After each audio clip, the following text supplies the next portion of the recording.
మన ప్రభువైన యేసుక్రీస్తు నామములో మీకందరికీ మరొకసారి వందనాలు సమర్పిస్తున్నాను. సత్యమునకు భిన్నమైన బోధ అనే ఒక అద్భుతమైనటువంటి సంగతిని మనం పరిశీలన చేస్తూ ఉన్నాం. ఏమిటి సత్యమునకు భిన్నమైన బోధ?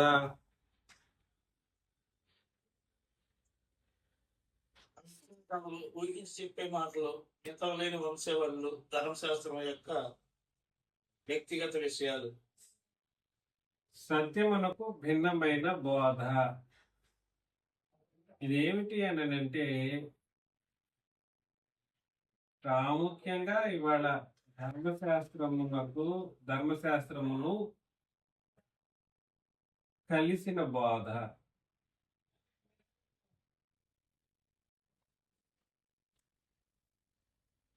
క్రొత్త నిబంధన అని చెప్పే బోధ. నేను మళ్ళా రిపీట్ చేస్తున్నాను, దయచేసి ఈ మాటను మాత్రం మీరు అపార్థం చేసుకోవటానికి లేదు. మీరు నన్ను ప్రశ్నించవచ్చు, మీరు కూడా పాత క్రొత్త నిబంధనలు కలిపి ఉపదేశం చేస్తుంటారు కదా, అది కూడా సత్యమునకు భిన్నమైన బోధన అని మీరు ఒకవేళ అడిగితే నా సమాధానం ఏమై ఉంటుంది అనేది మీరు అర్థం చేసుకోవాలి. నేనేం చెప్తున్నానంటే, క్రొత్త నిబంధనని బోధించే సందర్భంలో ఏంటి, క్రొత్త నిబంధనను బోధించే సందర్భంలో అనగా ఆరాధనలో అనగా రొట్టె విరిచే సమయంలో క్రొత్త నిబంధనని బోధించుకుంటూ ధర్మశాస్త్రాన్ని కలిపితే అది సత్యమునకు భిన్నమైన బోధ. అర్థమవుతుందా? మామూలుగా ఆరాధనలో కాకుండా మిగిలిన సందర్భాల్లో దేవుని లేఖనాలను తెలియచేసి రెండు నిబంధనలు కలిపి ఉపదేశం చేసేటప్పుడు అది భిన్నమైన బోధ కాదు. వ్యత్యాసం గుర్తించండి.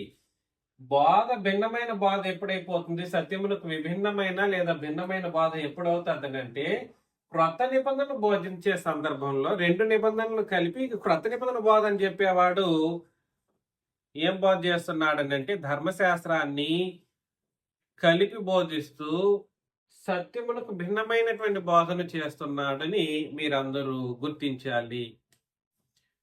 అందులో సత్యమునకు భిన్నమైనటువంటి బోధన చేసేవాళ్ళు చాలా దారుణంగా ఉంటారు. వాళ్ళ యొక్క ఆత్మీయ స్థితిగతులు చాలా చాలా బహు క్షీణించినటువంటి దశలో ఉంటుంటాయి. వాళ్ళు ఎలా ఉంటారు? కలహాలు రేపే వాళ్ళుగా ఉంటారు. వాళ్ళు ఎలా ఉంటారు? విశ్వాస భ్రష్టులై ఉంటారు. వాళ్ళు ఎలా ఉంటారు? వాళ్ళ మనస్సాక్షి ఎలా ఉంటుంది? చాలా చెడినటువంటి మనస్సాక్షిని కలిగి ఉంటారు. అలాగా చాలా దారుణమైనటువంటి స్టేటస్ లో ఉంటారు. ఎందుకు అని అంటే ఆ అబద్ధం అనేది ఒక మనిషిని ఆత్మానుసారంగా పతన స్థితికి నడిపిస్తుంది అన్నమాట. దాన్ని వినే వాళ్ళు కూడా వాళ్ళు చాలా నాజూకుగాను ఆత్మ సంబంధమైన విధానంలో పతనమైన స్థితిలోను నరక పాత్రులుగాను ఉంటారనేటువంటి విషయాన్ని గత వారం మనం పరిశీలన చేశాం. ఇవాళ మరికొన్ని విషయాలను మనం ఆలోచన చేయటానికైన ప్రయత్నం మనం చేస్తామన్నమాట. అత్యంత ముఖ్యంగా దేవుని సత్యము అంటేనే ముగ్గురు యొక్క స్వరూపం అండి. ఎవరి యొక్క స్వరూపము? తండ్రి యొక్క స్వరూపము, క్రీస్తు యొక్క స్వరూపం, పరిశుద్ధాత్మ యొక్క స్వరూపం అన్నమాట. ముగ్గురికి సత్యవంతులు అనే పేరు ఉంది. ముగ్గురికి పేరేమిటి? సత్యవంతులు. కాబట్టి మీరు ఈ విషయంలో చాలా చాలా క్షుణ్ణంగాను చాలా స్పష్టమైనటువంటి అవగాహనను కలిగి ఉండవలసిన వారిగా ఉన్నారు.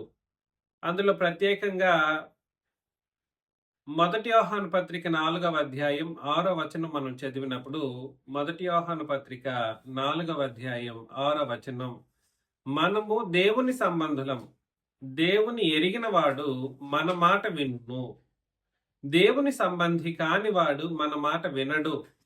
ఇందువలన మనము సత్యస్వరూపమైన ఆత్మ ఏదో భ్రమపరచు ఆత్మ ఏదో తెలుసుకొనిచున్నాము అని అన్నాడు అన్నమాట. సత్యస్వరూపమైన ఆత్మ, ఇది మనకు అర్థం కావాల్సినటువంటి పరిస్థితి ఉంది. ఎవరైతే దేవుని సంబంధిగా ఉంటారో వాళ్ళు ఏం చేయాలంటే దేవుణ్ణి ఎరిగిన వాళ్ళుగా ఉన్నారు. ఇది నేను రాస్తాను చూడండి.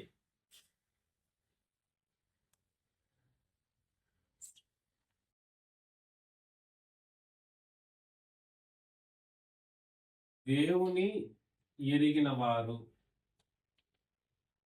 దేవుని ఎరిగిన వారు, అదేవిధంగా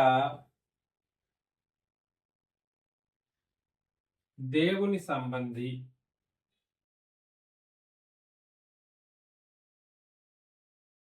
లేదా సంబంధులు, దేవుని ఎరిగిన వారు లేదా దేవుని సంబంధులు, వీళ్ళు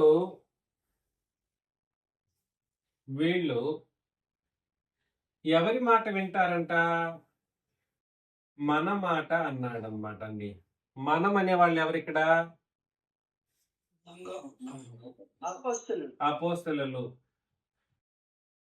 లేదా శేషు గారు చెప్పినట్లు సంఘము. అపోస్తలులు, సంఘము. అపోస్తలులకు ఒక మాట, సంఘానికి ఒక మాట లేదండి. అపోస్తలులు, సంఘము ఒకటే మాట, మన మాట అని చెప్పేసి అన్నాడు. దీనికి ఏం పేరు అనంటే సత్యము. దీనికి ఏం పేరంటే సత్యము అని పేరు అన్నమాట. ఇది మనం చాలా జాగ్రత్తగా ఆలోచన చేయాలి. కాబట్టి అపోస్తలులకి లేదా సంఘానికి ఇవ్వబడినటువంటి మన మాట అని చెప్పబడినటువంటి మాట ఏదైతే ఉందో అది ఇవాళ మనకేమై ఉంది? సత్యము అనేటువంటి మాటగా మనం అందరం గుర్తించాలి. అదే మన సత్యం అన్నమాట. వీళ్ళు ఈ అపోస్తలులు చెప్పిన దాని ప్రకారం లేదా సంఘానికి ఇవ్వబడినటువంటి లేఖనాలు ఏవైతే ఉన్నాయో, సంఘానికి ఎక్కడి నుండి ఇవ్వబడ్డాయి లేఖనాలు? సంఘం లేని ముందు సంఘ లేఖనాలు ఆజ్ఞాపించబడ్డాయా? ఈ మాట కూడా మీరు అర్థం చేసుకోవాలి. సంఘం లేక మునుపు సంఘానికి ఉన్నటువంటి ఆజ్ఞలు ప్రస్తావనలో లేదు. ప్రస్తావనలో అంటే ఉపదేశించి పాటించేటట్లుగా లేదు. అందుకని దేవుని ఎరిగిన వారు లేదా దేవుని సంబంధులు ఎవరు అంటే అపోస్తలుల బోధ ప్రకారం లేదా క్రొత్త నిబంధన ప్రకారం ఎవరైతే బ్రతుకుతారో వాళ్ళు మాత్రమే ఏమై ఉంటారంటే దేవుణ్ణి ఎరిగిన వాళ్ళుగా ఉంటారు. వాళ్ళు దేవుని సంబంధులు. కాబట్టి వీళ్ళకి ఏం తెలిసి వస్తుంది అంటే రెండు విషయాలు తెలిసి వస్తుంది. రెండు విషయాలను గుర్తించగలరు. భ్రమపరిచే ఆత్మను, అదేవిధంగా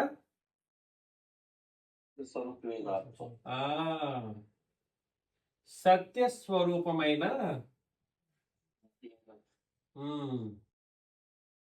ఆత్మను గుర్తించగలరు. కాబట్టి నేనేం చెప్పడానికి ప్రయత్నం చేస్తున్నాను అంటే మనం క్రొత్త నిబంధన ప్రకారం బ్రతుకుతూ ఉంటే మనలో ఉన్న ఆత్మ ఎటువంటి ఆత్మగా ఉంటది? సత్యస్వరూపమైన ఆత్మ.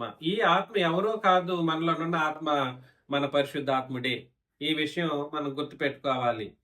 ఇక్కడ 1 యోహాను పత్రిక 5:6లో కూడా మరికొంత వివరణ ఇస్తున్నాడు చూడండి. 1 యోహాను పత్రిక 5వ అధ్యాయం 6వ వచనంలో, నీళ్ల ద్వారాను రక్తము ద్వారాను వచ్చిన వాడు ఈయనే, అనగా యేసుక్రీస్తే. నీళ్ల ద్వారాను రక్తము ద్వారాను వచ్చిన వాడు ఎవరు? యేసుక్రీస్తు. ఈయన నీళ్లతో మాత్రమే కాక నీళ్లతోనూ రక్తముతోనూ వచ్చెను. ఆత్మ సత్యము గనుక సాక్ష్యం ఇచ్చేవాడు ఆత్మయే. కాబట్టి ఆత్మ ఎటువంటి ఆయన? ఆత్మ ఎటువంటి ఆయన? సత్యము. ఆయన ఆత్మ ఇస్ ఈక్వల్ టు ఎవరంట? సత్యము. ఆత్మ సత్యము గనుక అని అన్నాడు. అంటే ఇక్కడ ఏమిటని అర్థం? పరిశుద్ధాత్మ యొక్క రూపం ఏమని అర్థం? సత్యస్వరూపము. ఆత్మ, పరిశుద్ధాత్ముడు సర్వసాధారణంగా తన రూపాన్ని ఈ రోజు మన ముందు ఎలా కనపరుచుకుంటున్నాడని అంటే లేఖనాల ద్వారా, క్రొత్త నిబంధన సత్యం ద్వారా తను కనపరుచుకుంటున్నాడు. ఏ విధంగా కనపరుచుకుంటున్నాడండి? లేఖనాలను బట్టి మనం అర్థం చేసుకోవాలి. పరిశుద్ధాత్ముడు ఎవరికి కనబడ్డు కదా అనే ఆలోచన మనకు ఉండాల్సిన అవసరం లేదు. ఆయన కనబడట్లేదు, ఆయనతో మాకు ఎటువంటి సంబంధం కనబడట్లేదు, ఉన్నట్టు కూడా మాకు తెలియట్లేదు, మాలో ఉన్నాడని మేము ఎలా గుర్తించగలం అని మీరు అనుకుంటుంటారేమో కొన్ని సందర్భాలలో. ఆయన సహాయం నాకు దొరకట్లేదేమో అని ఆలోచన చేస్తుండొచ్చేమో, కానీ కాదు. సత్యం మీ మనసులలో, మీ హృదయాల్లో, మీ ఆలోచనల్లో ఉంటే మీలో ఎవరున్నారు అని అంటే పరిశుద్ధాత్ముడు ఉన్నాడు. పరిశుద్ధాత్ముడు ఉన్నాడు. కాబట్టి మిమ్మల్ని నేను ప్రేమతో హెచ్చరించే విషయం ఏమిటంటే పరిశుద్ధాత్ముడి యొక్క రూపం ఏమిటో కాదు, సత్యమే ఆయన యొక్క రూపం. సత్యమే ఆయన రూపం. ఆయనే సత్యం అన్నమాట. అదేవిధంగా 1 యోహాను పత్రిక 5:19లో 1 యోహాను పత్రిక 5వ అధ్యాయం 19 మనం సత్యవంతుడైన వానిని ఎరుగవలనని దేవుని కుమారుడు వచ్చి మనకు వివేకమును అనుగ్రహించి ఉన్నాడని ఎరుగుదుము అని అన్నాడు. సత్యవంతుడైన వానిని ఎరుగవలనని దేవుని కుమారుడు అని అన్నాడండి. ఇక్కడ ఏమన్నా అర్థమవుతుందా? సత్యవంతుడు ఎవరు ఇప్పుడు? తిరిగి ఎందుకు అట్లా అంటున్నారు? దేవుని కుమారుడు సత్యవంతుడు. ఎరగవలనని దేవుని కుమారుడు వచ్చారు. ఈయన ఎవరు? ఆయన ఎరగాలని దేవుని కుమారుడు వచ్చారు అన్నప్పుడు దేవుని కుమారుడు వేరు, సత్యవంతుడు వేరు. అయితే ఎవరు? తండ్రి అయిన దేవుని గురించి చెప్తున్నాడు అక్కడ. అర్థమవుతుందా? తండ్రి అయిన దేవుని గురించి ఏమని చెప్పడం జరిగిందనంటే సత్యవంతుడు అని చెప్పడం జరిగింది. 20వ వచనంలో కూడా సరే 1 యోహాను పత్రిక 5వ అధ్యాయం 20లో మనము దేవుని కుమారుడైన యేసుక్రీస్తు నందున్న వారమై సత్యవంతుని యందు ఉన్నాము. దేవుని కుమారుడైన యేసుక్రీస్తు నందున్న వారమై సత్యవంతుని యందు ఉన్నాము. ఆయనే నిజమైన దేవుడును నిత్య జీవమునై ఉన్నాడు అని కూడా అన్నాడు అనమాట. ఇక్కడ సత్యవంతుడని ఆయన ఎవరనంటే యేసుక్రీస్తు నందున్న వారమై సత్యవంతునందు ఉన్నామనంటే ఎవరు? తండ్రి అయిన దేవుని యందు. ఇప్పుడు మన క్రీస్తులో ఉంటే ఎవరి యందు కూడా ఉంటున్నామని అర్థం. సత్యవంతులు అనబడినటువంటి తండ్రి అయిన దేవునిలో ఉన్నామని చెప్పడం జరుగుతుంది అనమాట. కాకపోతే ఆయనే నిజమైన దేవుడును నిత్య జీవంలో ఉన్నాడనే మాట ఎవరికి ఉద్దేశిస్తుందని అంటే యేసు ప్రభువుకి ఉద్దేశించినటువంటి మాట. అందుకని నేనేం చెప్పడానికి ప్రయత్నం చేస్తున్నానంటే రూపం విషయంలో తండ్రి అయిన దేవుని యొక్క రూపం వేరు కాదు, యేసుక్రీస్తు యొక్క రూపం వేరు కాదు, పరిశుద్ధాత్ముని యొక్క రూపం వేరు కాదు. ముగ్గురిది సత్య స్వరూపమే. అర్థమవుతుంది కదా నేను చెప్పేది? ముగ్గురిది ఎవరి యొక్క రూపం అండి? కాబట్టి సత్యస్వరూపం. ఈ విషయంలో నేను మీకు హెచ్చరించే విషయం ఏమిటంటే ఈ ముగ్గురికి సంబంధించినటువంటి తండ్రి, కుమారుడు, పరిశుద్ధాత్ముడు వీరు ముగ్గురు సమానమైనటువంటి స్వరూపాన్ని కలిగిన వాళ్ళనే ఒక ఉద్దేశాన్ని కలిగి ఆలోచన మనకు లేకపోయిందనుకోండి, మనం సత్యమైన బోధకు భిన్నమైనటువంటి బోధను వింటున్నాము అని అర్థం అన్నమాట. ఇవాళ త్రియేక దేవుడు అని కొంతమంది చెబితేను క్రీస్తు సంఘం అని చెప్పుకొనేసి ఈ వీరి యొక్క స్వభావాలకు సంబంధించిన వ్యత్యాసాలు చూపించడం కొరకు ఆయన సత్యవంతుడని ఈ తండ్రిని మాత్రమే చెప్పడం, యేసు ప్రభువుని సత్యవంతుడు కాదనడానికి ఆయన ప్రయత్నం చేయటం, పరిశుద్ధాత్ముడికి అసలు విలువ లేకుండా చేయటం లాంటి ఉపదేశాలు జరిగిపోతున్నాయి క్రీస్తు సంఘాల్లో. నిజముగా పరిశుద్ధాత్ముడికి విలువ లేకుండా పోతూ ఉందండి. ఎంత దారుణంగా జరుగుతుందనంటే పరిశుద్ధాత్ముడికి ఇవ్వాల్సినటువంటి విలువ నిబంధనాత్మకంగా ఇవ్వాల్సినటువంటి పరిస్థితులు ఉన్నాయి. అందుకని నేనేం చెప్పడానికి ప్రయత్నం చేస్తున్నానంటే ఇలాంటి మాటలు, ఇలాంటి బోధలు ఒక మనిషిని ఏం చేస్తుందనంటే ఆత్మీయమైనటువంటి పతనంలోకి నడిపించబడుతూ ఉన్నాయి. కాబట్టి తండ్రి, కుమార, పరిశుద్ధాత్మ యొక్క సంబంధమైనటువంటి విషయాలు మనం బాగా అర్థం చేసుకోవాలి. ప్రకటన గ్రంథం 3వ అధ్యాయము 7వ వచనంలో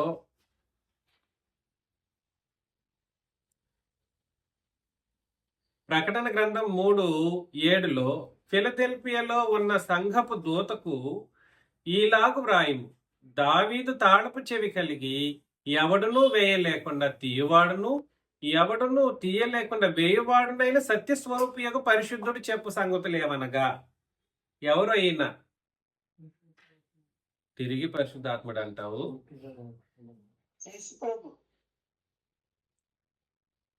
3వ అధ్యాయం 7వ వచనం. ఎందుకు కరెక్ట్ గా 7వ వచనమే నీకు చదివితే ఒకవేళ కష్టంగా ఉంటే కూడా సరే కింద వచనాలు కూడా మీరు చదవచ్చు, లేదా పైన వచనాలు కూడా చెప్పవచ్చు. 5వ వచనం నుండి చదువుతాను. జయించువాడు అలాగున తెల్లని వస్త్రములు ధరించుకొను, జీవ గ్రంథముల నుండి అతని పేరు ఎంత మాత్రం తుడుపు పెట్టక నా తండ్రి ఎదుటను ఆయన దూతలు ఎదుటను అతని పేరు ఒప్పుకొందును. ఎవరు చెప్తున్న మాటలు ఇవి? యేసుక్రీస్తు చెప్తున్న మాటలు. సంఘములతో ఆత్మ చెప్పుచున్న మాట చెవి గలవాడు వినుగాక. అదేవిధంగా ఫిలదెల్ఫియాలో ఉన్న సంఘపు దూతకు ఇలాగ రాయము. చెప్తున్న వ్యక్తి ఎవరు? యేసు ప్రభు. మీరు మొదటి వచనంలో ఒకసారి మాట్లాడుతున్నటువంటి వ్యక్తి యేసు ప్రభువుగా మనం చూస్తా ఉంటాం అన్నమాట. ఫిలదెల్ఫియాలో ఉన్న సంఘపు దూతకు ఇలాగు రాయము, దావీదు తాళపు చెవి కలిగి. ఎవరు కలిగింది దావీదు తాళపు చెవి? యేసు ప్రభు తన సిలువలో ఎప్పుడైతే సిలువలో రక్త తార్పణతో ఆ తాళాన్ని, అంటే పరలోక ద్వారపు తాళాన్ని ఓపెన్ చేశారు. అప్పటి వరకు పరలోక ద్వారం ఉందండి? లేదు. భూమి నుండి పరలోకానికి వెళ్లే మార్గమే మూసివేయబడి ఉన్నటువంటి సందర్భంలో తన రక్తం చేత ఒక తాళాన్ని ఏర్పరిచి, ఆ తాళాన్ని ఏర్పరిచి దాళపు చెవి కలిగి ఎవడును వేయలేకుండా తీయవాడును, ఎవడును తీయలేకుండా వేయవాడునైన సత్యస్వరూపి యొక్క పరిశుద్ధుడు చెప్పు సంగతులు ఏమనగా, నీ క్రియలను నేనెరుగుదును. నీకున్న శక్తి కొంచెమై ఉండినను నీవు నా వాక్యమును గైకొని నా నామము ఎరుగననలేదు. ఇదిగో తలుపు నీ యొద్ద తీసి ఉంచి ఉన్నాను, దానిని ఎవడునూ వేయనేరడు. ఎవరు చెప్తున్నారు ఈ మాటని? ప్రభువైన యేసుక్రీస్తు. కాబట్టి ప్రభువైన యేసుక్రీస్తు ఎటువంటి ఆయనండి? ఆయన సత్యస్వరూపి.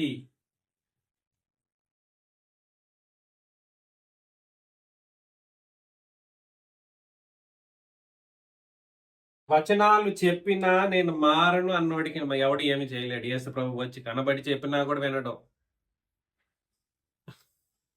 లేఖనాలు చెప్పిన మాట్లాడినా కూడా సరే. ఏంటండి సత్యం విషయంలో ఈ స్వరూపము ఇదేదో కాదండి. ఈ సత్యం సత్యం అంటున్నాం కదా, ఇంతకు ముందే చెప్పాను. సత్యము ఆత్మ ఎవరు? సత్యము పరిశుద్ధాత్ముడు ఒకటే.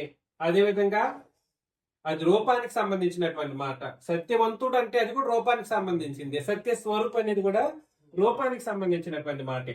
కాబట్టి తండ్రి, కుమారుడు, పరిశుద్ధాత్ముడు ముగ్గురు కూడా సరే సమాన సత్యస్వరూపులు, సమానమైనటువంటి సత్యస్వరూపులు. అది ముగ్గురు కూడా సరే మన మధ్యలో ఇవాళ ఏ రూపంలో ఉందని అంటే, క్రొత్త నిబంధన అనేటువంటి సత్య రూపంలో మన మధ్యలో ముగ్గురు ఉన్నారు.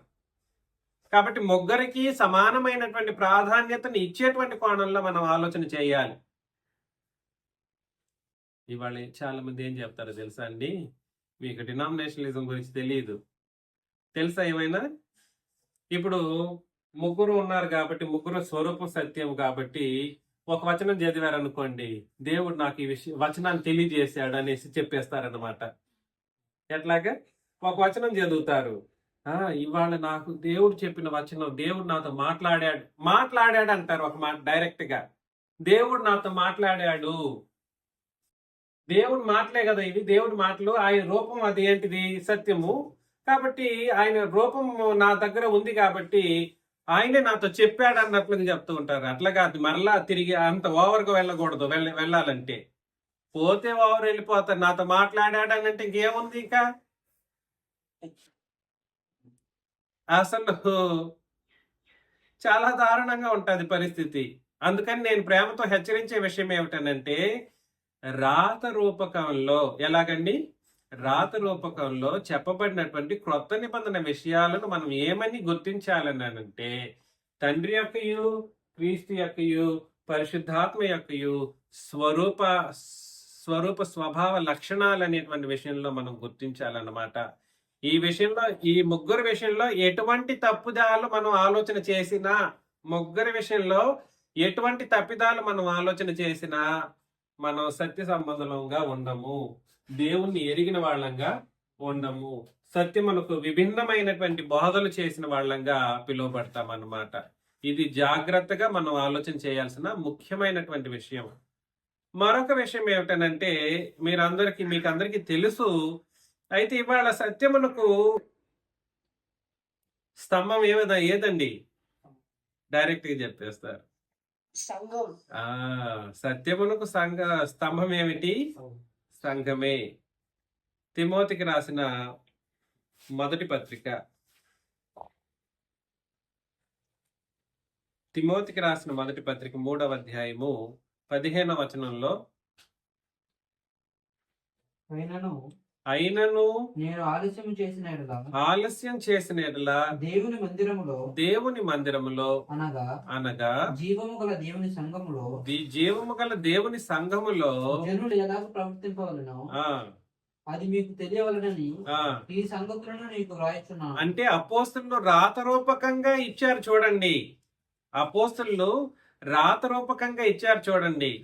దానిని సత్యంగా మనం గుర్తించాలి. ఏకంగా నాతో దేవుడు మాట్లాడాడంటే ఎట్లుంటది? ఇవాళ నాతో దేవుడు మాట్లాడాడు అని అంటాడు అనమాట. ఏందో ఎప్పుడు ఎవరితో మాట్లాడతాడు? ఇవాళ నాతో ప్రభువు మాట్లాడాడు, నాతో పరిశుద్ధాత్ముడు, వీడికి ఏదో వచనం గుర్తొచ్చి ఉంటది, నా పరిశుద్ధాత్ముడు నన్ను ప్రేరేపిస్తున్నాడు అంటాడు. ఇట్లా లేనిపోని ఒక ఏమంటారు మూఢ నమ్మకాలని సృష్టించే విషయంలో డినామినేషన్ వాళ్ళు దిట్ట. వాళ్ళు అలా దిట్ట అయితే నిబంధన విషయాలను కలగలిపి క్రొత్త నిబంధన బోధ అని చెప్పే ప్రతి ఒక్కడు కూడా సరే మనుషులను మెప్పించి జనాలను ఎక్కువగా చేసుకునేటువంటి వాళ్ళు సత్యానికి భిన్నమైనటువంటి బోధలు, సత్యానికి భిన్నంగా జరిగించే కార్యక్రమాలుగా ఉన్నట్లుగా మనం చూడగలం. కాబట్టి ఆలస్యం చేసిన యెడల దేవుని మందిరంలో అనగా జీవము గల దేవుని సంఘములో జనులు ఎలాగో ప్రవర్తింపవలెనో అది నీకు తెలియవలనని ఇలాగూ నీకు ఈ సంగతులను రాస్తూ ఉన్నాను. ఆ సంఘము సత్యమునకు స్తంభమును ఆధారమునై ఉన్నది అని అన్నాడు అన్నమాట. ఇది సామాన్యమైన మాట కాదు. సత్యం యొక్క ప్రతి స్వరూపం అని అంటారు. నేను స్వరూపం అని చెప్పాను. స్వరూపం ఎవరనంటే తండ్రి, కుమారుడు, పరిశుద్ధాత్ముడు. అయితే ఇక్కడ సంఘం అనేది సత్యముని యొక్క ప్రతి స్వరూపం, స్తంభము లేదా ఆధారం. ప్రతి స్వరూపం అంటే ఏమిటి? ఒరిజినల్ ఒక పక్క ఉంటుంది, దాన్ని రిఫ్లెక్ట్ చేసేది ఏమిటి? ప్రతిబింబము లేదా ప్రతి స్వరూపం. అలాగా దీన్ని అలాగే రిఫ్లెక్ట్ చేయగలిగింది ఇవాళ భూమి మీద ఉన్నది ఏంటిదనంటే సంఘం అన్నమాట. అప్పుడు ప్రతి స్వరూపంగా ఉన్నప్పుడు సత్యానికి సంఘం ఎప్పుడైతే ప్రతి స్వరూపంగా ఉందో అప్పుడు ఆ సంఘం ఎలా ఉంటుందనంటే సత్యానికి స్తంభమును ఆధారం. ఇవాళ సత్యానికి ఆధారం అంటూ ఉంటే అది ఏంటిది మాత్రమే ఉందనంటే ఒక్క సంఘం మాత్రమే. ఇవాళ సర్వ ప్రపంచానికి మన ఒక్క సంఘం మాత్రమే ఆధారం. దేనికి? సత్యానికి. అబ్బా, బాధ్యత ఎంత సామాన్యమైన బాధ్యత ఉందంటారా? మీ జీవితాలకు, నా జీవితాలకు, మనందరి జీవితాలకు ఒక సామాన్యమైన బాధ్యత లేదు. సత్యం ఇవాళ నిలబడింది అంటే, స్తంభంగా నిలిచింది అని అంటే అదంతా మనందరం చేసినటువంటి కృషి. ఇప్పటి వరకు ఇంకెంతకాలం ఉండబోతుందో, మనం ఉన్నంతకాలం ఉండిపోతుంది. మనం అందరం అంతరించిపోయిన తర్వాత ఒకవేళ ఏమవుతుందో అది నాకు తెలియదు. లేదండి, మనం అందరం కలిసి ఇంకా కొంచెం ముమ్మరంగా వర్క్ చేస్తాము, ఈ క్రొత్త నిబంధన విషయాలను, సత్యాన్ని అందరికీ తెలియజేసే విషయంలో మనం అందరం చేయి కలుపుతాము అని చెప్పేసి మీరు ముందుకు వస్తే, మా పిల్లల్ని బాగా నేర్పించి ఈ సత్యంలోనే నడిపిస్తామని అంటే మరి కొంతకాలం, మరికొన్ని తరాలకి ఈ సత్యం అనేది సంఘం ద్వారా సంఘం అనేది సత్యానికి స్తంభంగా, ఆధారంగా ఉండేటట్లుగా ఉండగలదు. నేనేం చెప్పానో ఎవరికైనా అర్థమవుతుందా? ఎప్పుడు సత్యమునకు సంఘం ఆధారంగాను స్తంభంగాను ఉంటుంది.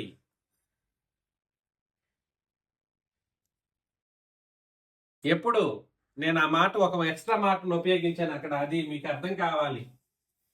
వీళ్ళేమో సత్య స్వరూపులు, తండ్రిని దేవుడు, ప్రభుని క్రీస్తు యేసు, పరిశుద్ధాత్ముడు సత్య స్వరూపులు. వీళ్ళ స్వరూపులు. ఇది క్రొత్త నిబంధన అనేటువంటి యొక్క రూపం కూడా సరే, వీళ్ళ ముగ్గురి రూపము క్రొత్త నిబంధన రూపంలో సత్యంగా ఉంది. అయితే సంఘానికి ఒక ప్రత్యేకత ఉంది. ఏమిటి సంఘము? సంఘము సత్యం యొక్క ప్రతిబింబము లేదా ప్రతిస్వరూపము. సంఘము సత్యము యొక్క ప్రతిబింబము లేదా ప్రతిస్వరూపము అయితే ఏమవుతుంది? ఇది సాధ్యమైంది అనుకోండి, అప్పుడు ఏమవుతుంది? సంఘం ఎలా ఉంటది? స్తంభము గాను సత్యానికి ఎలా ఉంటది? కాదు తమ్ముడు, స్తంభంగాను ఆధారంగాను ఉంటది. ఈ ప్రతిబింబము లేదా ప్రతిస్వరూపం అనే మాటను అక్కడ ఒక మాటతో వివరించాడు. ఏమిటో చెప్పగలరా ఎవరైనా?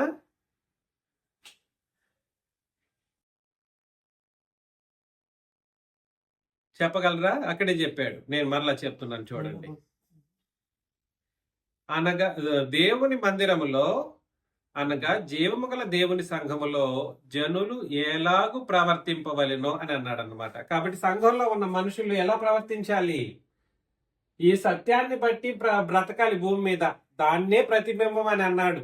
అంటే క్రొత్త నిబంధన ఏది చెబితే అలాగే బ్రతికితే సంఘంలో ఉన్న ప్రతి ఒక్కరు దాన్ని ఏమని నేను ఉపయోగించాను, ఏ పదంతో చెప్పాను అంటే ప్రతిబింబం అనే పదాన్ని ఉపయోగించాను. ప్రవర్తనకు సంబంధించిన మాట అన్నమాట ఇది. ఏమిటిది? సంఘములో జనులు ఎలాగో ప్రవర్తింపవలన అది నీకు తెలియవలనని ఈ సంగతులను రాయిచున్నాను. అంటే నేను రాతరూపకంగా చెప్పినటువంటి విషయాలు రాసి ఇచ్చినవి ఏవైతే ఉన్నాయో వాటిని మా జనులు, సంఘంలో ఉన్న జనులు ఏం చేయాలి?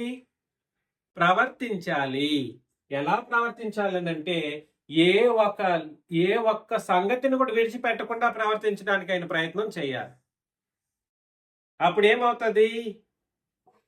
సంఘం యొక్క సత్యం యొక్క ప్రతిబింబంగా సంఘము తయారవుతుంది. ప్రవర్తిస్తూ ఉన్నప్పుడు సత్యం యొక్క ప్రతిబింబంగా ఏమవుతుంది? లేదా ప్రతిస్వరూపం, సత్యానికి ప్రతిస్వరూపంగా ఏమవుతుంది? సంఘం అవుతుంది. అప్పుడు ఏమవుతుంది అని అంటే సంఘం అనేది స్తంభంగాను సత్యానికి ఆధారంగాను ఉంటది. మనమే ఈ క్రొత్త నిబంధన విషయాలను కాకుండా పాత నిబంధనలోని విషయాలను కూడా మనం పాటించడానికైనా ప్రయత్నం చేసినప్పుడు లేదా ప్రవర్తన విషయంలో పాత నిబంధన అసలు పనికిరాదు. సామెతల గ్రంథంలో కొన్ని జ్ఞానయుక్తమైన మాటలు ఉంటాయని చెప్పేసి వాటిని బట్టి ప్రవర్తించడానికి అయిన ప్రయత్నం చేసినా ఇవాళ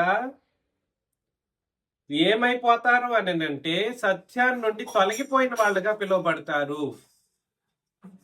కీర్తనల గ్రంథంలో కరెక్టే కదా అన్నటువంటి కొన్ని మాటలు ఉంటుంటాయి. దాన్ని పాటిస్తే మనకు బాగుంటుంది అనేటట్లు కూడా కొన్ని విషయాలు ఉంటుంటాయి. దాన్ని బట్టి ప్రవర్తించడానికి అయిన ప్రయత్నం చేసినా ఏమవుతారు? సత్యానికి ప్రతిబింబముగా ఉండరు, అనగా క్రొత్త నిబంధన యొక్క ప్రతిబింబముగా ఉండరు. తద్వారా సంఘం ఏమైపోతుందనంటే సత్యానికి స్తంభంగాను ఆధారంగాను ఉండకుండా పోతుంది. అందుకని పౌలు గారు ఎట్లా చెప్పారో చూడండి ఒక్క మాట. అసలు ఎంత గొప్ప మాట చెప్పాడో గలతీ పత్రిక 2వ అధ్యాయంలో. అసలు మీరు ఎంతవరకు ఈ వచనాన్ని జీర్ణించుకోబోతున్నారో నాకు తెలియదు కానివ్వండి. 2వ అధ్యాయం, గలతీ పత్రిక 2వ అధ్యాయం.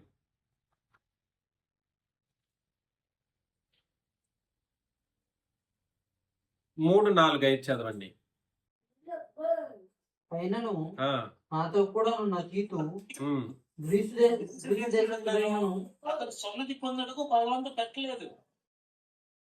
మనలను దాసులుగా చేసుకున్న వల్లని క్రీస్తు యేసు వల్ల మనకు కలిగిన మన స్వాతంత్రమును వేగు చూచుటకు రహస్యముగా తేబడి దొంగతనముగా ప్రవేశించిన కపట సహోదరుల వలన జరిగినది. సువార్త సత్యము మీ మధ్యన నిలిచినట్లు మేము వారికి ఒక్క గడియను లోబడుటకు ఒప్పుకొనలేదు. కాబట్టి ధర్మశాస్త్రాన్ని ఇన్ఫ్లుయెన్స్ చేయటానికి ఆయన ప్రయత్నం చేశారు కొంతమంది దొంగ సహోదరులు. దేన్ని? పాత నిబంధనను లేదా ధర్మశాస్త్రాన్ని కొంతమంది దొంగ సహోదరులు ఏం చేశారంటే పాటించడానికి అయినటువంటి ప్రయత్నం చేసే విషయంలో సహోదరుల్ని పురుకొల్పారు. అర్థమవుతుందండి? వాళ్ళు మన స్వాతంత్రమును వేగుచూచుటకు రహస్యముగా తేబడి దొంగతనముగా ప్రవేశించిన కపట సహోదరుల వలన చాలా కార్యాలు జరిగిపోయాయి. మన స్వాతంత్రం ఏమిటి? మన స్వాతంత్రం ఏమిటో తెలుసా? మన స్వాతంత్రమును వేగు చూచుటకు అని అన్నాడు. క్రీస్తు నందు క్రొత్త నిబంధనే మన స్వాతంత్ర్యం. క్రొత్త నిబంధనకు మరొక పేరు ఏమిటండి? స్వాతంత్రమునిచ్చు సంపూర్ణ నియమము. యాకోబు పత్రిక 1వ అధ్యాయం 25 కావచ్చు, లేదా 20 నుండి చదువుకుంటూ వెళ్తే ఆ సందర్భం మీకు అర్థమైపోతుంది. యాకోబు పత్రిక 2వ అధ్యాయం 12వ వచనం కావచ్చు. క్రొత్త నిబంధనకు ప్రత్యేకమైనటువంటి పేరు చెప్పడం జరిగింది. క్రొత్త నిబంధన నిన్ను స్వతంత్రులుగా చేసే నిబంధన. దేని నుండి స్వతంత్రులుగా చేస్తుంది? ఒకటి, ధర్మశాస్త్రం నుండి స్వతంత్రులుగా చేసింది క్రొత్త నిబంధన. 2, పాపము నుండి స్వతంత్రులుగా చేసింది. 3, మరణము నుండి స్వతంత్రులుగా చేసింది.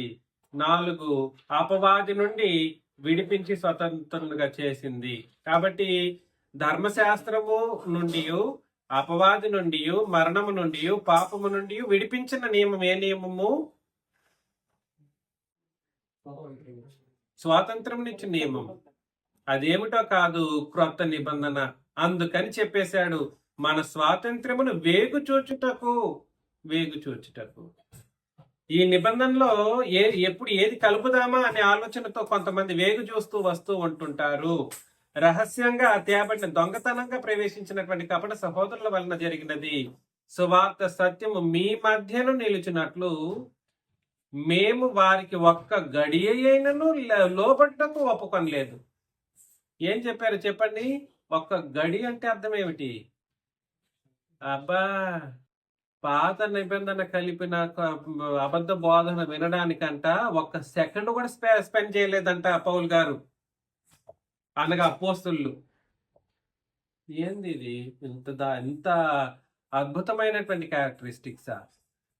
అందుకని చెబుతున్నాను, సంఘము ఎప్పుడు కూడా సరే సత్యాన్ని ప్రాపగాండా చేసే విషయంలో, సత్యం ప్రకారం బ్రతికే విషయంలో, ధర్మశాస్త్రాన్ని బట్టి ప్రవర్తించటానికి ఒక్క సెకండ్ కూడా మీరు ఎప్పుడు కూడా సరే అట్లాంటి బోధల్ని కానీ అలాంటి పరిస్థితులను కానీ కలిగి ఉండటానికి వీల్లేదు. ఒక్క సెకండ్ కూడా, ఒక్క గడియ కూడా నేను ఒప్పుకోలేదు ఇట్లాంటి మనుషుల వలన అట్లాంటి అబద్ధాన్ని వినడానికి కానీ జరిగించడానికి కానీ. సువార్త సత్యం అని అన్నాడు. 5వ వచనం మరొకసారి, సువార్త సత్యం మీ మధ్యను నిలిచినట్లు మేము వారికి ఒక్క గడియను లోబట్టకు ఒప్పుకొనలేదు. కొంతమంది అంటుంటారు, ఈ కొద్దిసేపు అట్లా వాళ్ళ దగ్గరే కూర్చొనేసి వాళ్ళని మార్చుకోవడానికి వెళ్తున్నాం అన్నట్లు మాట్లాడుతూ ఉంటారు. నో, ఒకవేళ మార్చే పరిస్థితులు మీకుంటే మార్చండి, నో ప్రాబ్లం అట్ ఆల్. కానీ నాకు తెలిసినంత వరకు అలాంటి తప్పుడు ఉపదేశాలను వినడానికి ఒక్క సెకండ్ కూడా మీకు సమయం మీరు ఇవ్వకూడదు. ఎవరికి ఒక్క సెకండ్ కూడా. ఏదున్నా మనం చెప్పి మార్చడానికి అయినటువంటి ప్రయత్నం చేయాలి. వాళ్ళ నిబంధన వైపు, అబద్ధకులను నిబంధన వైపు నడిపించే కోణంలో మనమే మాట్లాడడానికి ముందుకుండాలి. పౌలు గారు ఎంత గొప్పగా చెప్పాడు 6వ వచనంలో, ఎన్నికైన వారుగా ఎంచబడిన వారి యొద్ద నేనేమీ నేర్చుకోనలేదు, వారెంతటి వారైనను నాకు లక్ష్యం లేదు. దేవుడు నరుని వేషం చూడడు, ఆ ఎన్నికైన వారు నాకేమీ ఉపదేశించలేదు. కాబట్టి ఎన్నికైన వారని ఎవరి గురించి ఇండైరెక్ట్ గా చెప్తున్నాడు? ఎన్నికైన వారు అపోస్తులు. ప్రత్యేకించి 7వ వచనంలో పేరు చెప్పేస్తాడు. ఎవరు? అయితే సున్నతి పొందిన వారికి బోధించటకి సువార్త పేతురికి ఎలాగ అప్పగింపబడినో అలాగ సున్నతి పొందని వారికి బోధించటకి నాకును అప్పగింపబడిన వారు చూచినప్పుడు. కాబట్టి వారు అందరూ అపోస్తులు, కానీ ప్రత్యేకించి పేరే చెప్పేస్తాడు. ఎంత ధైర్యం! ఏమండి, నాకు వాళ్ళు ఎంతటి వారైనను నాకు లెక్కలేదనంటే దేన్ని బట్టి చెప్పడానికి ఆయన ప్రయత్నం చేస్తున్నాడు? నిబంధన విషయంలో ఒక్క గడియ కూడా క్రొత్త నిబంధనను విడిచి ఉండలేని ఒక అద్భుతమైనటువంటి అపోస్తలుడు పౌలు గారు. ఈయనైనా కూడా, పేతురైనా అట్లా షేక్ అయ్యాడు, అటు తిరిగి యూటర్న్ తీసుకొని వచ్చాడు, అయ్యాడు. ఇవాళ సంఘము సత్యమునకు స్తంభము, ఆధారం అని అంటే ఇది అర్థం అన్నమాట. ఎలా అర్థం? సంఘము సత్యమునకు స్తంభమును ఆధారం ఎలా అవుతుంది? ఒక్క సెకండ్ కూడా సరే, వినండి, ఒక్క సెకండ్ కూడా సరే మీ ప్రవర్తన విషయంలో క్రొత్త నిబంధన తప్ప వేరే ఏది ఉండకుండా ఉండేటట్లుగా మీరు చూసుకోవాలి. ఒక్క సెకండ్, ఒక్క గడియ కూడా. నేను చెప్పేది మీకు అర్థమవుతుందండి? ఒక్క గడియ కూడా క్రొత్త నిబంధన విషయాన్ని జరిగించే విషయంలో அவங்கள அனுப்பி இங்கிருந்து வளர்றது క్రొత్త నిబంధన విషయంలో ఇవి చేయకూడదు, ఎంటర్టైన్ చేయటానికి వీలు లేదు. క్రొత్త నిబంధన విషయంలో ఒక్క గడియ కూడా మనం వృధా చేయటానికి వీలు లేదు. ఈ కోణంలోనే మీరు అనేక రెఫరెన్సులు చూసుకోవచ్చు. సమయమును పోనీయక అని అన్నాడు, సద్వినియోగం చేసుకొనొచ్చు అని అన్నాడు. అది కూడా దేని కొరకు అంటారు? పాత క్రొత్త నిబంధన బోధల్ని కలిపి వృధా చేసుకోవచ్చు మీ సమయాల్ని. ఆ కోణంలోనే సమయం వృధా గడియ అనే మాట, సమయం అనేటువంటి మాటలు ఇవన్నీ కూడా సరే క్రొత్త నిబంధనలు పాటించే విషయంలో కోణంలోనే మనం పరిశీలన చేయడానికి అయినటువంటి పరిస్థితుల్లో చెప్పబడ్డాయి. కాబట్టి నేనేం చెప్పడానికి ప్రయత్నం చేస్తున్నానంటే, మన సంఘం క్రొత్త నిబంధన సంఘం. మనము కేవలం క్రొత్త నిబంధనకే లోబడి బ్రతికేటువంటి వాళ్ళం. మన దేవుడు సత్యస్వరూపి, మన ప్రభువు సత్యస్వరూపి, మన పరిశుద్ధాత్ముడు సత్యస్వరూపి. అయితే వీళ్ళు ఎలాగైతే స్వరూపులుగా ఉన్నారో ఆ స్వరూపాన్ని ప్రతిబింబించాలంటే మనకున్నది ఏమిటనంటే క్రొత్త నిబంధన అనే సత్యం. క్రొత్త నిబంధన అనే సత్యం. ఆ స్వరూపాన్ని మనం ప్రతిబింబ చేయాలనంటే ఒక్క సెకండ్ కూడా క్రొత్త నిబంధనను విడిచి ఉండటానికి వీలు లేదు. చూసారా? గలతీ పత్రిక 5వ అధ్యాయం మరలా తిడతాడు పౌలు గారు. ఎట్లా తిడుతున్నారో చూడండి. గలతీ పత్రిక 5వ అధ్యాయం 7 నుండి 10 వచనాలు మనం చదువుతాం. మీరు బాగుగా పరిగెత్తుచుంటిరి, సత్యమునకు విధేయులు కాకుండా మిమ్మల్ని ఎవడు అడ్డగించెను అంటాడన్నమాట. మీరు ఎలా పరిగెత్తారు అంటే, నేను మీకు బాప్తిసం అంటే క్రొత్త నిబంధన ప్రకారం మీరు బాప్తిసం తీసుకున్నారు, సంఘంగా ఉన్నారు. గలతీయులారా, మీరు బాగానే పరిగెత్తుతున్నారు కదా. ఈ మధ్యలో మీరు సున్నతి తీసుకోవాలని కానీ ధర్మశాస్త్రాన్ని పాటించాలనే ఆలోచన కానీ మీలో పుట్టించిన వాడెవడు? అప్పుడే ఏమవుతారు వాళ్ళు? సత్యానికి విధేయులు కాకుండా పోతారు. ధర్మశాస్త్రం ఒక పక్క ఉంది, క్రొత్త నిబంధన సత్యం ఒక పక్క ఉంది. ఇక్కడ చెప్పిన విషయం ఏమిటనంటే, సత్యం అనే చెప్పే ప్రతి సందర్భంలోనూ మీరు ఇండైరెక్ట్ గా అక్కడ మీరు పక్కనే రాసుకోవాల్సిందో, లేదా మీ ఆలోచన డైరెక్ట్ గా మారిపోవాల్సింది ఏమిటి? ఆటోమేటిక్ గా క్రొత్త నిబంధన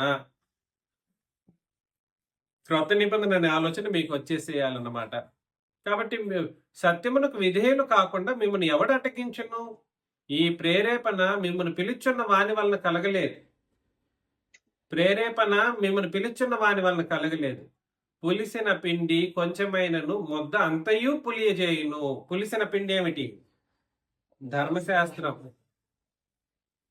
కొంచెమైనను అంటే చాలా మంది ఉపదేశాలు చేసేవాళ్ళు పాటిస్తే ధర్మశాస్త్రం అంతా పాటించాలి, ఇది రూలు.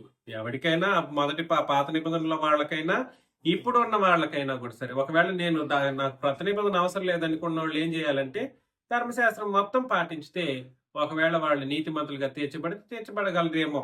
కానీ క్రీస్తులో నుండి వాళ్ళు ఏం చేయబడతారు? బొత్తిగా వేరు చేయబడతారు, కృపలో నుండి తొలగించబడతారు, గెంటేయబడతారు. అది చాలా దారుణమైనటువంటి పరిస్థితి. దాని ద్వారా ఏం జరుగుతుంది? నరకంలోనే వెళ్ళిపడతారు. అయితే ఇక్కడ చెప్పబడుతున్నటువంటి విషయంలో పులిసిన పిండి కొంచెమైనను ముద్ద అంతయు ఏం చేస్తుంది? పులిసేటట్లుగా చేస్తారు. దీన్ని చాలా మంది దేనికి ఆపాదించారంటే, ఒక వ్యభిచారానికో, సంఘంలో ఎవడైనా పాపం చేశాడు అనుకోండి, అది సంఘం కాదులేండి, మన సంఘంలో ఉన్న వాళ్ళు ఎవరు అట్లా చెయ్యరు. ఒకవేళ లోకంలో ఉండే వాళ్ళు చెప్పిన దాని ప్రకారం వాళ్ళని పులిసిన పిండి అని చెప్తారన్నమాట. వ్యభిచారమో లేదా దొంగతనమో లేదా ఇంకేదైనా తప్పులు చేశారనుకోండి, దాన్ని ఏమంటారంటే పులిసిన పిండి. వాడిని మనం ముట్టకూడదు, వాడిని ఏం చేయాలి? సంఘం నుండి వెలివేసేయాలనేటువంటి కోణంలో చెప్తూ ఉంటారు. దాని గురించి కాదు ఇక్కడ చెబుతున్నది. ఈ రోజు చిన్నరాజా అని నేను క్రొత్త నిబంధన అధికారాన్ని బట్టి ఏం చెప్తున్నానంటే మీకందరికీ కూడా సరే, పులిసిన పిండి అనబడినటువంటి ధర్మశాస్త్ర క్రొత్త నిబంధన రెండింటినీ కలిపి ఉపదేశం చేసే వాళ్ళని మనము వెలివేయాల్సినటువంటి పరిస్థితి ఉంది. ఇది రూలు. అర్థం చేసుకోండి. మనం వెలివేస్తున్నది ఎవరిని? పులిసిన పిండి అని ధర్మశాస్త్రాన్ని, క్రొత్త నిబంధన కలిపి క్రొత్త నిబంధన బోధ అని చెప్పేటువంటి వాళ్ళు ఎట్లాంటి వాళ్ళు అంటే పులిసిన పిండి. వాళ్ళు ఏం చేస్తారంటే ముద్దంతని ఏం చేస్తారు? సంఘాన్ని అంతటిని ఏం చేస్తారు? పులియ చేస్తారు. వాళ్ళ అతి తెలివి మాటలతో మోసం చేయడానికి అయినటువంటి ప్రయత్నం చేస్తారు. 10 మీరు ఎంత మాత్రమును వేరుగా ఆలోచింపరని ప్రభువునందు మిమ్మల్ని గురించి నేను రూఢిగా నమ్ముకొనిచున్నాను. మిమ్మల్ని కలవర పెట్టువాడు ఎవడైనను వాడు ఏం చేస్తాడు? తగిన శిక్షను భరిస్తాడు. అంటే నరకంలో పడవేయబడతాడు. ఖచ్చితంగా పడవేయబడతాడు. అందుకని దయచేసి ఆలోచన చేయండి. క్రొత్త నిబంధన విషయంలో రాజీ పడడానికి లేదు. క్రొత్త నిబంధన విషయంలో ఏం చేయడానికి లేదు. వేరెంత మాత్రం కొంత అట్లా అని రాజీ పడేటువంటి పరిస్థితులే ఉండకూడదు. రాజీ పడ్డారా? వేరెంత మాత్రం ఆలోచన చేశారా? మీరు సత్యమునకు విధేయులు కాకుండా పోతారు. బాగుగా పరిగెత్తకుండా పోతారు. మన పరుగు ఎక్కడికి?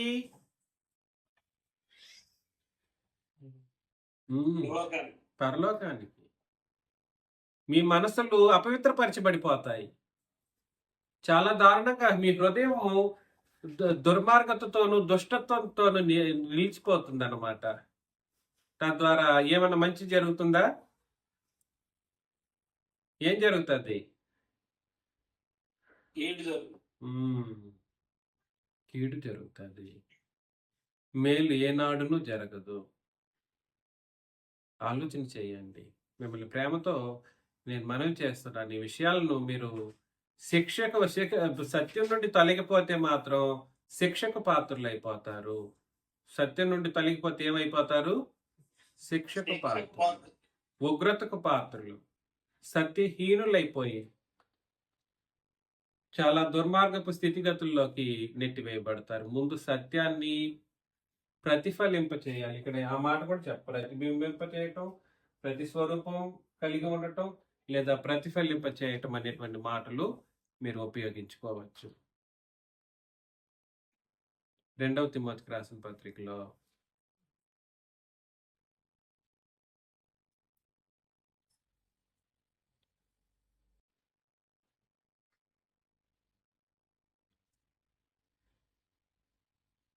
నాలుగవ అధ్యాయం 2వ తిమోతికి రాసిన పత్రిక 4వ అధ్యాయం మొదటి 2 వచనాలను మొదటి 4 వచనాలు మనం చదువుతాం. దేవుని ఎదుటను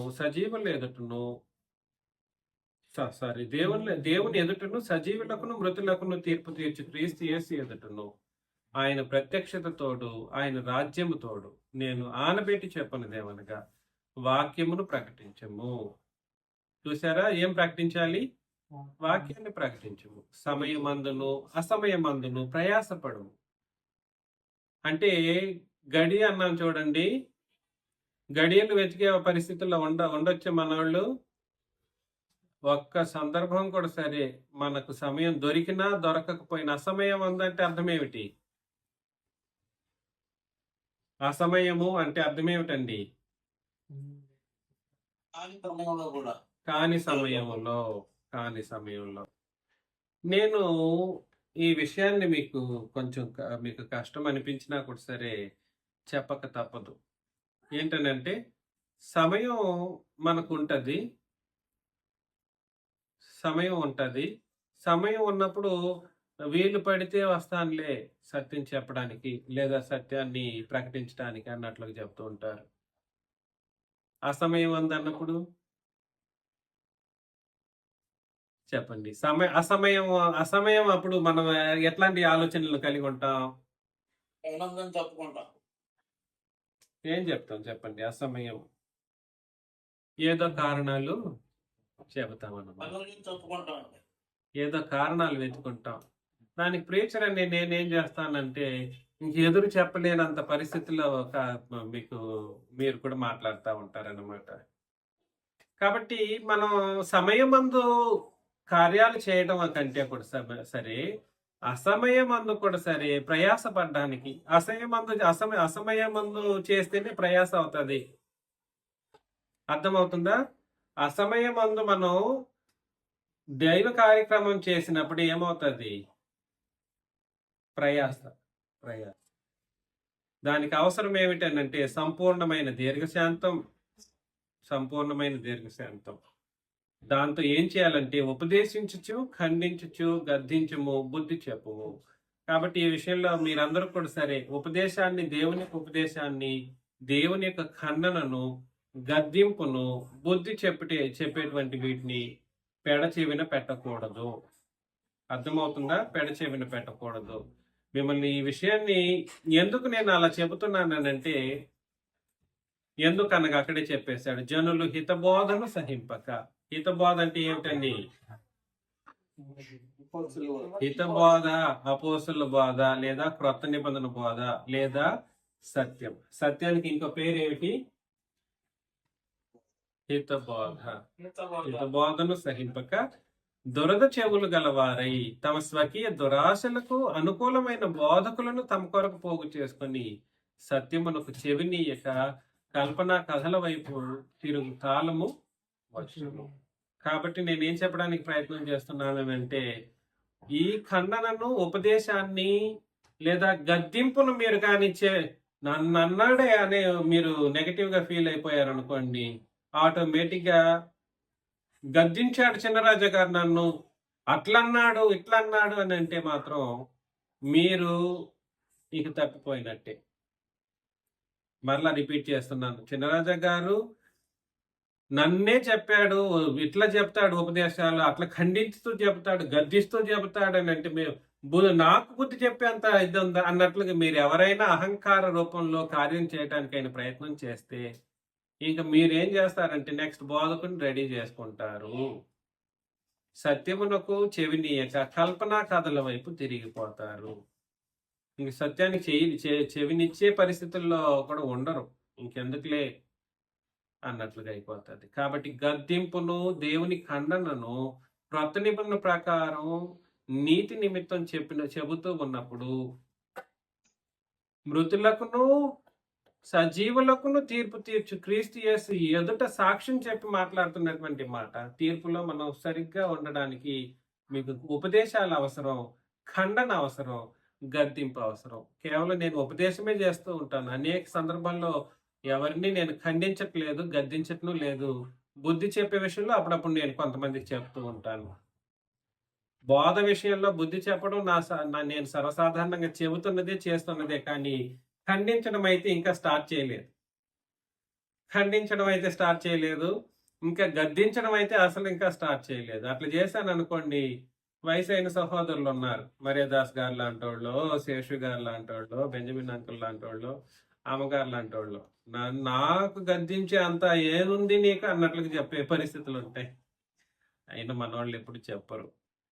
నేను అసలు అంత వయసు అయినప్పటికీ అంత లోబడేటువంటి పరిస్థితి, దేవుణ్ణి బట్టి ప్రేమించేటువంటి పరిస్థితులు అయితే ఉంటున్నాయి. కానీ యంగ్స్టర్స్ అనబడినటువంటి మన సహోదరులు కొంతమంది, మీరు కూడా సరే ప్రొయాక్టివ్ గా ఆలోచన చేసి ఖండనకు, గద్దింపుకు, బుద్ధి చెబుతూ ఉన్నప్పుడు సహించాల్సినటువంటి పరిస్థితి ఉంది. సహింపు అక్కడ. అందుకని ఎందుకనగా జనులు హితబోధను సహింపక దురద చెవులు కలవారై తమ స్వకీయ దురాశలకు అనుకూలమైన బోధకులను తమ కొరకు పోగు చేసుకుంటారు.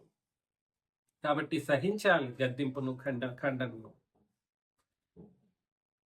గొడవ ఒకటి జరిగింది, నేను విన్నాను, కానీ సహింపు లేకపోయింది. దురద చెవులు గలవారై అనేటువంటి పరిస్థితుల్లో దురద చెవులు ఎవరు మనకు లేదులేండి, కానీ హితబోధ విషయంలో సహింపు గుణం మనకందరికీ ఉండాలి. హితబోధ ఎలా ఉంటదని అంటే ఉపదేశ రూపంలో ఉంటది, ఖండన రూపంలో ఉంటది, గద్దింపు రూపంలో ఉంటది, బుద్ధి చెప్పే రూపంలో ఉంటది అన్నమాట. ఈ విషయాలను మనం గుర్తుపెట్టుకొని అలాగా మృతులకును సజీవులకు తీర్పు తీర్చే క్రీస్తు యేసు ఎదుటను మన తండ్రి అయిన దేవుని ఎదుటను మనం అందరం నిలిచి మన నిబంధన ప్రకారం మనం పాస్ అయ్యి ఉత్తీర్ణులై మన పరుగును కడముట్టించి పరలోకానికి వెళ్ళాలని నన్ను నేను హెచ్చరించుకుంటూ మిమ్మల్ని హెచ్చరిస్తూ ముగిస్తున్నాను. మీకందరికి క్రీస్తు యేసు నామములో వందనాలు.